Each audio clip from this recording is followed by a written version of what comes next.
So the next thing after you're done with your film, when we're talking about films specifically, of course, post-production is different from commercials and films in the sense that a commercial is going to go on a platform like social media, or it can go on TV. And that's one kind of post-production or distribution process, and we're going to talk about that on a different video. But today we're going to talk a little bit about the festival, the film festival circuit, which is what happens after you're done with the post-production on your film, which is what we were talking about. So when it comes to that, pretty much a platform that we've been using a lot is called filmfreeway.com. Film Freeway gives you access to a bunch of different festivals. By the way, we're not sponsored by them, but hey guys, if you want to give us a sponsorship, right? So that would be great. But it is a platform where you're going to find a lot of different international film festivals, and then getting selected to an international film festival or winning an award at an international film festival is one of the most important things for us as filmmakers. I do want to start with one specific experience we've had together. The first one that Val was not involved in, and then the second one that she was involved in. So the first one was OIF. We talked a little bit about that before. It's called the Orlando Independent Filmmakers. We won the awards of Best Cinematography, which Emmanuel got that one. And we won Best Production Design. Best Production Design was for Brooke, and we're definitely going to have her come in on our next episode, and we're going to interview her. And then we also got, and it was for her and for Shannon. Shannon also did a great job in that film. And we also got Best Editing for yours truly, Fernando. So that was a nice experience. That was really, really, really cool. And it kind of got us started into that, okay, we want to make films for those festivals to win those awards. And we met a bunch of people there. We talked about how we met Corey, which then we worked on with The Blue Room. He was the lead actor in that. And then Val was the gaffer on that film. And we went to another multiple film festivals with that movie. So, Emmanuel, do you want to talk a little bit about that? I guess the different festivals and how that works. And then Val, if you want to give us your perspective as well. And then the Orlando Film Festival, Val, if you want to talk about that too, because that was really nice. Yeah, you guys heard it here, guys. We're award-winning filmmakers. Wow. Yay! Some claps in the back. Film festivals are a funny thing, right? You make something, and the biggest thing is like you want it to have people, you want it to have it seen. Back then, before the internet, that was probably the only way to have it, seen by a large audience. Now a lot of people, they also put it on YouTube as well. I have some of my short films on YouTube. But yeah, the film festival circuit, going into that and getting that process. I feel like if once you make your first film, you're just kind of learning all these aspects. You're like, oh, now I have to do the pre-production. You write a script, you write a story. Oh, now I have to go and shoot it. You're getting actors and making the production of it. Now I have to edit it and make music. And then once you're done, you're like, well, where do I put it? The biggest thing, if you're ever making your first movie, just go to your local film festivals and just kind of submit it and then see where that goes. It's a great experience for the first couple times you're going, because you're going and you're meeting people that are doing the same thing. And it's a great place to kind of network and connect with people that are, either in your same level or sometimes years ahead, and you can learn all these aspects. I forgot which one it was, but me and Fernando talked to this guy for hours on his film on one of our previous film festivals, because he's been doing it for so many years, and now he figured out a formula where he can sell his short films, and we're so proud and interested in seeing that aspect of, wow, we're over here making films with no budget. This guy's making films with so much money and then getting paid for it. It's a very, not everyone could do that. Short films are very, I would say, if you do it the right way, you can get paid for it. If not, then I guess you're just putting money into your passion, which for the books. Yeah, which is never a bad thing. Like you're making something you like, you're making art, and that can always go a long way. And it's a challenge. Yeah. To make a story short, to be honest, I feel like it's always especially if you have a great team together, you get together and you make something fun, creative, and enjoyable. But yeah, once you go to the film festival circuit, you you have to put some money in and see, depending on how much, a couple $100, maybe even $1,000. A little intimidating, I know, for your first time, but you go in there, you put your stuff in, and then yeah, just go and you meet people. Like, see as many movies as you can. Absorb the good films, absorb the bad films. Talk to the people who made all the films, and then you can, kind of like us, you can meet long life friends. You can meet people you make films with. You can meet people that will hire you for films. It's a great networking place if you really want to push that, narrative work aspect. If you really want to keep doing short films, if you really want to keep doing feature films. For us, we've kind of slowly moved to the aspect of, commercial work.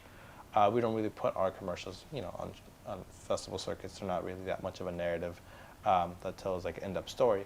But I think that was one of the biggest steps, and I think all of our careers is going there and doing that festival run and meeting all these people and networking with all these people and kind of doing that. And we're still doing it with our most recent film, Roadside Assistance. We put in a lot of film festivals, and hopefully we get to go to at least a majority of them and then meet people and network with people. Me and Val went to LA for 2 film festivals over there, and we networked with a bunch of people from LA. So it's like, you never know who you're gonna connect with and who you're gonna go a long way with. But it's definitely a lot of work. Yeah, literally, it is. You don't think the reach you can have because you're afraid they don't select you or your film is not good enough.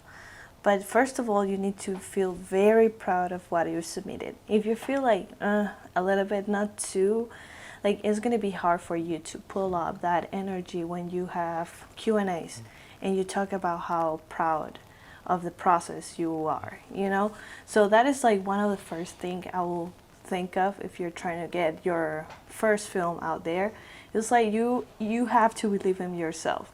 And I tell you because, like, when I submitted for those in LA, I mean, we had the best time. It's LA. We had the greet and meet and free drinks, and everything is so fun. Everybody's so happy.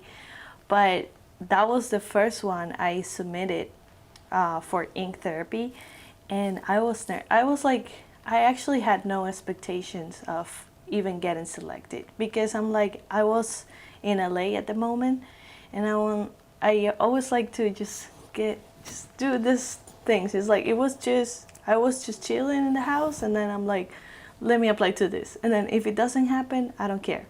But low-key, I care so much. I was so nervous. I was like, I apply, I'm like, oh, let me close this. Went for a walk, and then, I don't know, like a week after, I received this, oh, you've been selected. And then a few days after, oh, you won awards. And then there were not only 1 award, but 4 in like different 2 film festivals. And I'm like, one of them was like best female first director, and I felt really proud of that. So imagine how proud I felt of my project. So when I start networking, which is something I prepare for, like I make sure I had my profile and like a little business card that is this the touchless thing that people just can scan the QR and they'll pop up your info. And everybody was so happy about me having that card. So that way to start a conversation with other filmmakers is kind of cool, and then it can take you to places you never thought of. So I feel like the film festival start with like being brave, and then when you're there, whether you win an award or just a nomination or just being selected, it's just a chance to be around amazing people, like younger, older people that will just give you perspective and inspire you. So I think, I don't know where I heard this quote. I heard this quote somewhere, but I heard it goes like, the biggest sin as a filmmaker is not showing your film to the world. Don't make a project and then, even if you're not super proud of it, show it to somebody. Show it to your neighbor, show it to your best friend, show it to a random person on the bus. Show your work, because that's how you grow. Even if it's complete trash, like a lot of our first short films were, you have to show it. You have to show the passion. And as a creative, you're super critical of yourself. A lot of us are. But it's just kind of showing the passion of what you have, and I think that goes a longer way than the actual final product. And then you grow that skill. That final product gets better and better, and hopefully that passion stays the same. Hopefully your passion doesn't go away. But yeah, it's the fun aspect of creating great projects and meeting great people and having a good time, and just kind of enjoying the moment as each step goes. The pre-production, the production, post-production, and the film festival circuit. And also, how do you feel, Fernando, when you saw the first time Blue Room in a big screen like Orlando Film Festival? Yeah. Wasn't it crazy? Like, to me, that big screen was, like you normally have like even projections, they're not that big, but we were talking about a whole theater with a huge screen. I was nervous of the sound and everything, and then when I saw it so perfect, I was like, got goosebumps. Like if I was just a person who would walk in and watch any movie, you know what I mean? It was so amazing, and then the audio was distinct, and then we're like, no! Yeah, to me, I think everything you guys said is important. So I think it's like three different things. One thing is as a director or as a professional in the film industry in general, but especially as a director, like watching your film come to life, right? It's not your film as a director, like it's everyone that's involved in the process, but watching that baby that you had from the beginning and you were taking care of it and it was just a small idea and you wasn't sure about what it was going to become. And then now it's on a big screen, like a legit theater. So if you're going to find festivals too, look for festivals that have legit screenings at actual theaters. And like Emmanuel said, places you can actually go to in person. So those are my two other things. Having fun at it, I think it's really just a great experience in and of itself. Not with a goal like, hey, I'm going to get out of here with a distribution deal, or I'm going to come out of here and I'm going to meet 10 different people and 5 of them are going to become clients. Like, yes, go prepared, which is a third thing. It can lead to actual, future bigger projects that you can actually make money with.